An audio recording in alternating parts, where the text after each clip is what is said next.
साथियों, शोषित जन को राह दिखाई, जिसने अपनी रूह जलाई, घर परिवार को पीछे छोड़ा, दिल में बहुजन ज्योति जलाई। 15 मार्च सन 1934 को समेट कर मैं रूपनगर को नमन करूं, शिक्षा के फूलों को समेटूं और अर्पित श्रद्धा सुमन करूं। साथियों, आज मानवर साहब का परिनिर्वाण दिवस है। उनकी इस पुण्यतिथि पर मानवर साहब को कोटि कोटि नमन और वंदन करता हूँ। साथियों, मानवर साहब अपनी निर्णय, अपने मकसद में बिल्कुल कामयाब होते नजर आते हैं, क्योंकि मुश्किल को समझते हैं जो आसान हमेशा, मिलती हैं मंजिलें उन्हें पार हमेशा। साथियों, मैं मानवर साहब के पूरे जीवन पर प्रकाश डालना चाहूँगा, क्योंकि मानवर साहब कहा करते थे कि अगर ना बिकने वाला नेता चाहिए तो पहले ना बिकने वाला समाज तैयार करना होगा, ताकि गलती से कोई नेता बिक भी जाए तो वो समाज को बेच ना पाए, केवल अकेला ही बिके। ये मानवर साहब कहा करते थे। लेकिन साथियों, आज समाज में जो नेता हैं वो बहुजन समाज के संत गुरुओं की को केवल अपने फायदे के लिए यूज कर रहे हैं, क्योंकि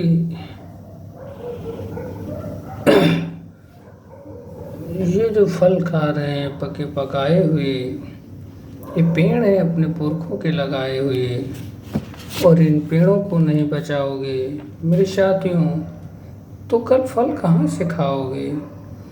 आज जैसे संविधान पे हमला हो रहा है, इसी कड़ी में मुझे मानवर साहब की कुछ लाइनों का मैं जिक्र करूँगा, फिर मैं मानवर साहब के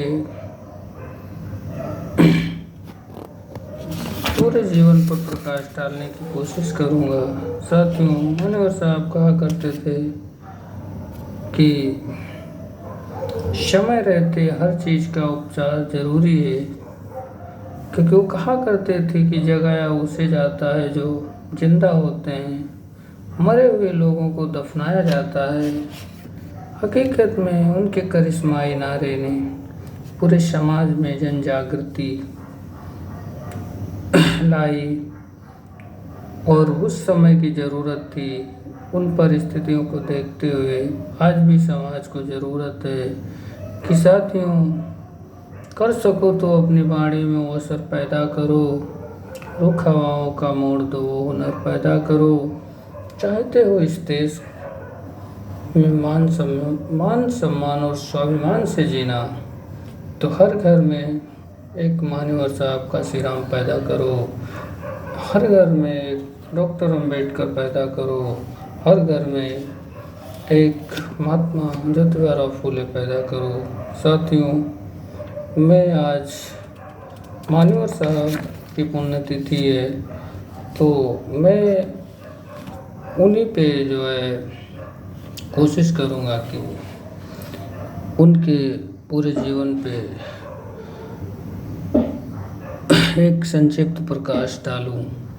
साथियों, जैसे अब सभी लोगों को पता है कि मानवर काशीराम साहब का जन्म 15 मार्च 1934 को ख्वासपुर, रोपड़, पंजाब में एक रैदासी सिख परिवार में हुआ था।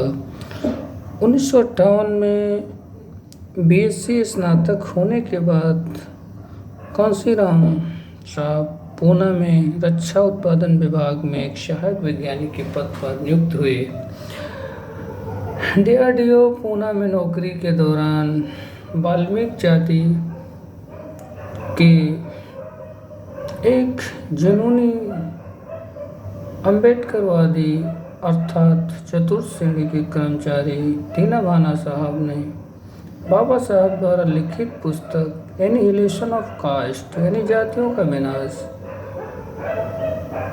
काशीराम साहब को दी, जिसे काशीराम साहब ने एक रात में 3 बार पढ़ा। बाबा साहब की इस पुस्तक को पढ़ने के बाद उनका कहना था कि इस पुस्तक ने मुझे जीवन भर का काम दे दिया।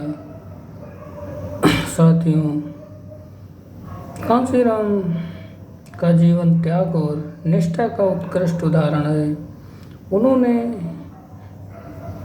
सामाजिक परिवर्तन और आर्थिक मुक्ति को अपने जीवन का अर्थ निर्धारित किया तथा उसकी प्राप्ति के लिए अपने आप को पूरी तरह समर्पित कर दिया। जब उनकी माँ ने उनसे शादी करने के लिए कहा तो कांशीराम जी ने माँ को समझाया कि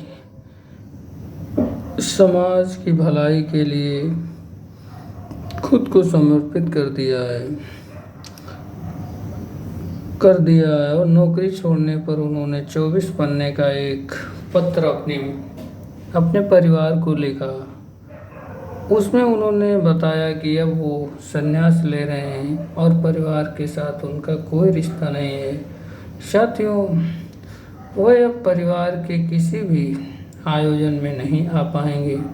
उन्होंने इस पत्र में यह भी बताया कि सारी जिंदगी शादी नहीं करेंगे और उनका पूरा जीवन बहुजन समाज के उत्थान के लिए समर्पित है। मैं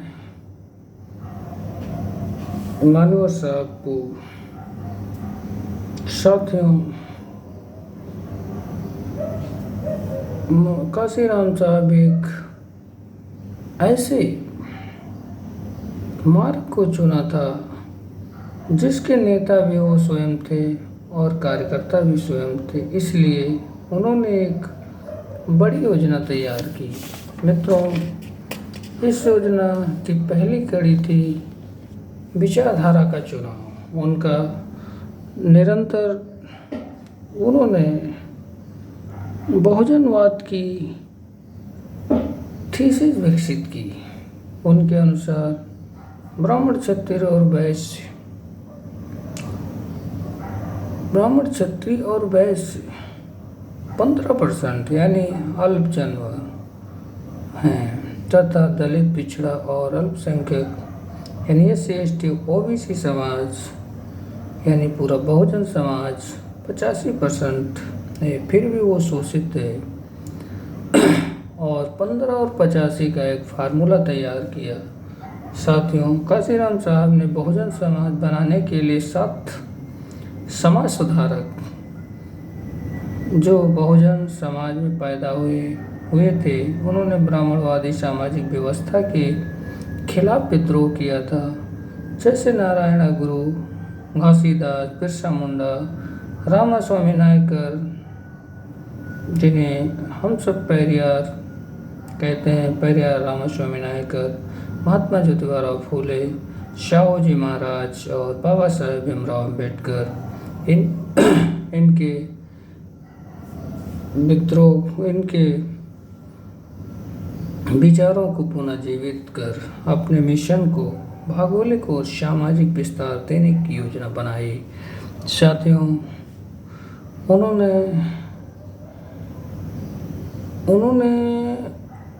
अपनी अगली तीसरी कड़ी में उनकी नज़र लाखों सरकारी कर्मचारियों पर पड़ी, जिनके लिए बाबा साहब ने कहा था कि मुझे मेरे समाज के पढ़े लिखे लोगों ने धोखा दिया। मान्यवर कांशीराम जी को आंदोलन के लिए आवश्यक समय, हुनर और सहयोग जो कि वो सरकारी कर्मचारियों के पास नजर आई। उन्होंने प्रशिक्षण शिविरों के माध्यम से हजारों कर्मचारियों को तैयार किया।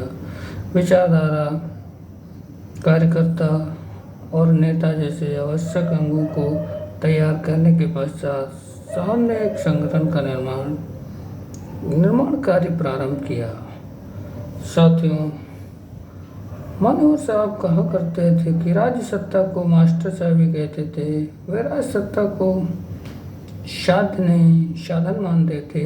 उनसे सामाजिक परिवर्तन और आर्थिक मुक्ति के एक साध्य को प्राप्त किया जा सके। राज सत्ता की चाबी पाने के लिए साहब ने समय समय योजनाबद्ध तरीके से काम करना शुरू किया और उन्होंने मान्यवर साहब ने बाबा साहब के परिनिर्वाण दिवस यानी 6 दिसंबर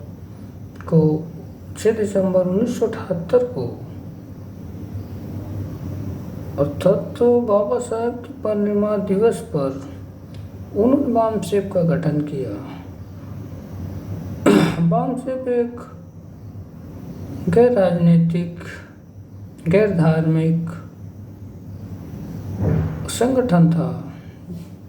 यह कर्मचारियों का संगठन होते हुए भी कर्मचारियों के लिए कोई काम नहीं करेगा, बल्कि इसके पीछे मानव साहब की विचारधारा थी कि बामसेब के कर्मचारी समाज को अपना समय, हुनर, सहयोग वापस देंगे, यानी पे बैक। बामसेब बहुजन समाज के लिए टीचर की भूमिका में कार्य करेगा।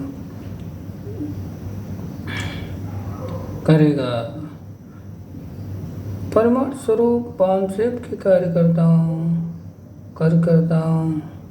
ने पूरे देश में साहित्यिक, सांस्कृतिक, सामाजिक और बौद्धिक आदि क्षेत्रों में मनोवाद के खिलाफ एक तूफान खड़ा कर दिया तथा जाति धर्म में बटे हुए बहुजन समाज को सांस्कृतिक प्रतीकों के साथ जोड़कर प्रशिक्षित कार्यकर्ताओं की फौज खड़ी कर दी। मित्रों, इसके बाद मान्यवर साहब ने दलित शोषित संघर्ष समिति, जिसे DS4 की स्थापना की। अर्थात बामसेब के 3 साल बाद 6 दिसंबर 1981 को यह भी एक गैर राजनीतिक दल तो नहीं था, अर्थात गैर राजनीतिक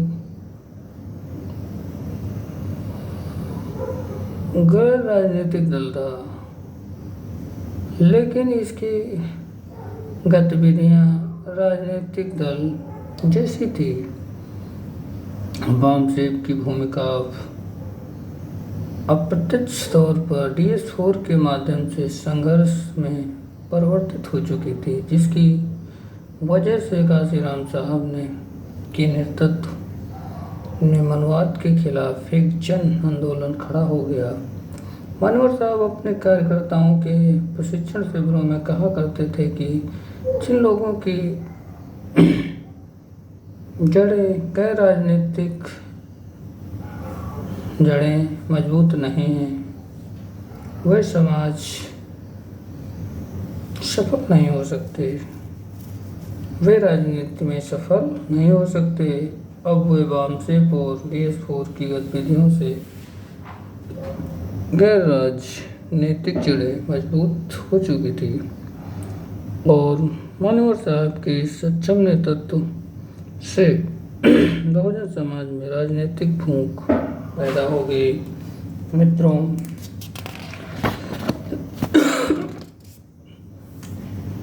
बाबा साहब के जन्म दिवस पर अर्थात 14 अप्रैल 1984 को मान्यवर साहब ने बहुजन समाज पार्टी की स्थापना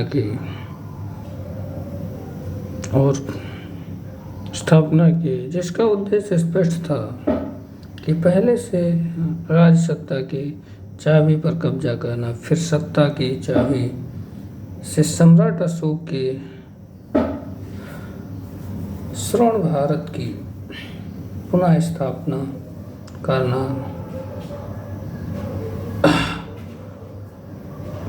करना उद्देश्य के अनुरूप। जैसे ही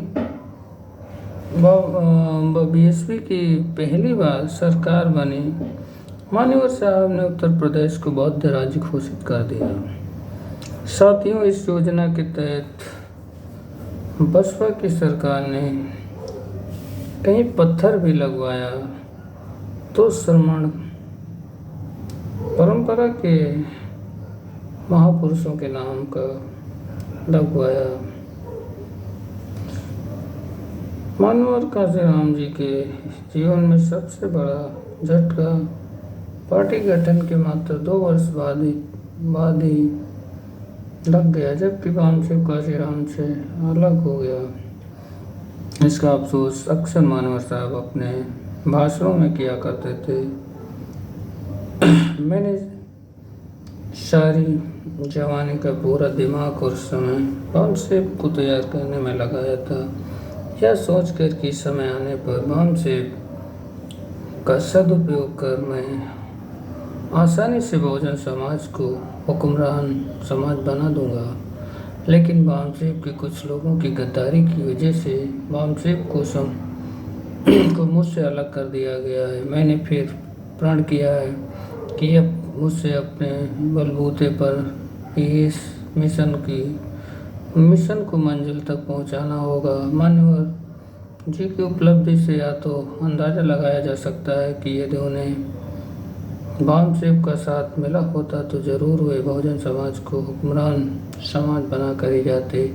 साथियों, फिर भी यह मान्यवर साहब का करिश्मा ही था कि उन्होंने बसपा को दूसरे चुनाव में ही राष्ट्रीय पार्टी का दर्जा मिल गया था। साथियों, 11वें वर्ष में यानी 3 जून 1995 को उत्तर प्रदेश से बड़े राज्य का मुख्यमंत्री मायावती जी को बना दिया। मान्यवर जी के संरक्षण में मायावती जी की 3 बार कुछ महीनों के लिए मुख्यमंत्री का कार्यकाल संभाला। उनका यह कार्यकाल इतना प्रभावशाली था कि बहन जी ने 2007 में पूर्ण बहुमत की सरकार बना ली। मित्रों, लेकिन बड़े दुख की बात है साथियों, 9 अक्टूबर 2006 को मान्यवर साहब इस दुनिया को छोड़कर चले गए, अर्थात उनका परिनिर्वाण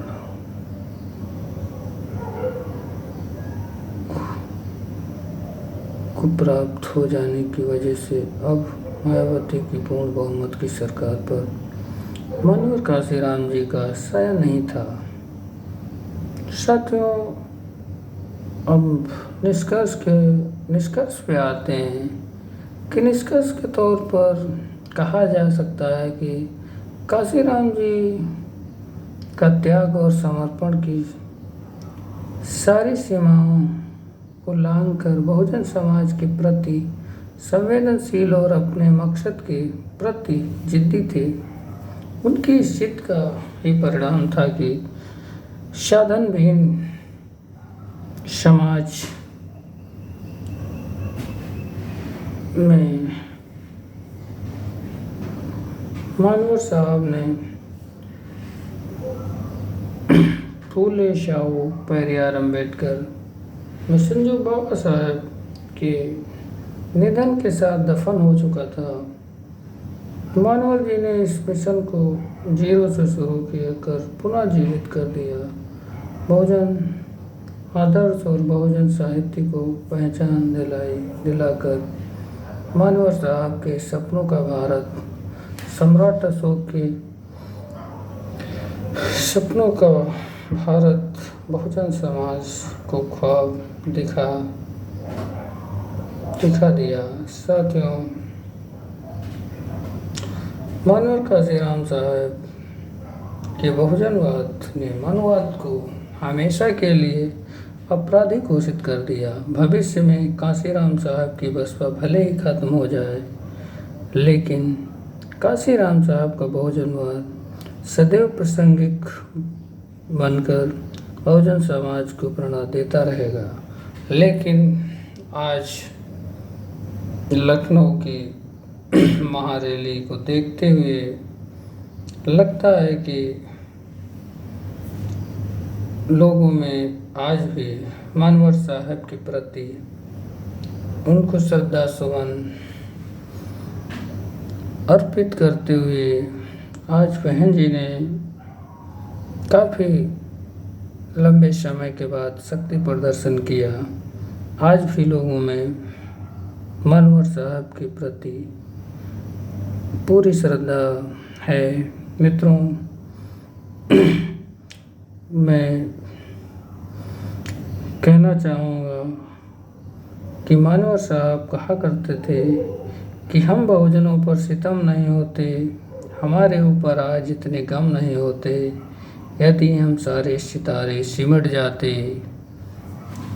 तो आज किसी सूरज से कम नहीं होते। साथियों, वो चाहते थे कि समाज जाति धर्म जाति उपजातियों से हट के आगे बढ़े। यही हमारे बहुजन संत गुरुओं का सपना था। और अब हम सबको एक अच्छे समाज का निर्माण करना है। मित्रों, आप सबको अब आगे एक अच्छे समाज को बनाना है, क्योंकि हम बाबा साहेब और मानवर साहेब के विचारों पर चलें, आगे बढ़ें और एक अच्छे बेहतर समाज का निर्माण करें। जय भीम, जय भारत।